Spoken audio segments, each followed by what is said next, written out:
আজকের ভিডিও একটু ভিন্ন ধরনের। আজকের ভিডিও হচ্ছে রুই মাছ দিয়ে সম্পূর্ণ তেল ছাড়া লাউ আর পেঁপে সবজি মিক্স করে রান্না। আসুন দেখে নেই কিভাবে সম্পূর্ণ তেল ছাড়া মাছ সবজি রান্না করা যায়। শুধু তেল নয়, কোনো প্রকার গুঁড়া মশলা ব্যবহার করব না এই রান্নায়। এই রান্নায় ব্যবহার করা হবে কাঁচামরিচ, আদা, রসুন, 4-5 পিস গোলমরিচ, লং এবং টমেটো। মাছ এবং সবজি অনুযায়ী আদা, রসুন, কাঁচামরিচ, টমেটো নিয়ে নিবেন আর সবগুলো একসাথে ব্লেন্ড করে নিবেন। আর আদা রসুন একটু বেশি প্রয়োজন, কারণ এগুলোতে অন্য কোনো মশলা ব্যবহার করা হবে না। আমরা 2.5 কেজি মাছে 1 পোয়া আদা এবং 100 গ্রাম রসুন নিয়েছি। মাছটা কাটা এবং ধোয়ার পর লেবু এবং লবণ দিয়ে 5 মিনিট ভিজিয়ে রাখবেন এবং 5 মিনিট পরে সুন্দরভাবে ধুয়ে নেবেন।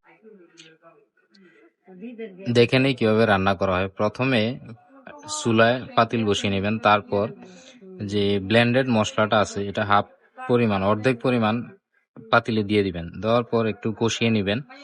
কষানোর পর 5-10 মিনিট কষানোর পর দেখেন যখন একটু কালার চেঞ্জ হয়েছে, তারপর একটু পানি দিবেন। পানি দেওয়ার পর গোলমরিচ দিয়ে দিবেন আর হালকা 2-4টা লং দিয়ে দিবেন। লং দেওয়ার পর ওই যে লেবু এবং লবণ দিয়ে ধোয়া যে মাছটা আস্তে আস্তে ওই মশলায় দিয়ে দিবেন।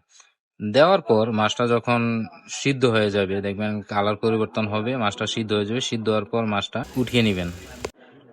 মাছটা সিদ্ধ হওয়ার পর মাছটা পাতিল থেকে উঠিয়ে নিতে হবে। শুধু মশলাটা থেকে যাবে পাতিলে। ওই মশলাতে আমরা ওই লাউ সবজি, যে সবজিটা আমরা দিয়ে মাছ রান্না করবো, ওই সবজিটা তারপর ওই মশলাতে দেব। আর ব্লেন্ড করা যে অর্ধেকটা মশলা ছিল ওইটাও দিয়ে দেব। দেওয়ার পর ভালোভাবে মিক্স করে দেব। মিক্স করে দেওয়ার পর পরিমাণ মতো পানি দিয়ে দেব। পানি দিয়ে সিদ্ধ করার জন্য ওয়েট করব। যখন সবজিটা সম্পূর্ণ সিদ্ধ হয়ে যাবে, 10-15 মিনিট সময় নেবে সবজিটা সিদ্ধ হওয়ার জন্য। সবজিটা সিদ্ধ হওয়ার পর সুন্দরভাবে ঢেকে দেব, যাতে সবজিটা সুন্দরভাবে সিদ্ধ হয়। সবজিটা সিদ্ধ হওয়ার পর একে একে করে মাছটা আবার দিয়ে দেব সবজিতে। এটা হচ্ছে মাছের কালার। দেখেন কত সুন্দর। মাছটা যখন সিদ্ধ হয় সম্পূর্ণ সুন্দর একটা কালার আসে আর খাইতে খুবই সুস্বাদু হয়। এই মাছটা অনেক সফট হয়। এই খাবারটা হচ্ছে খুবই হেলদি একটা খাবার। এভাবে গরু মাংস ইচ্ছা করলে রান্না করে খাওয়া যায়।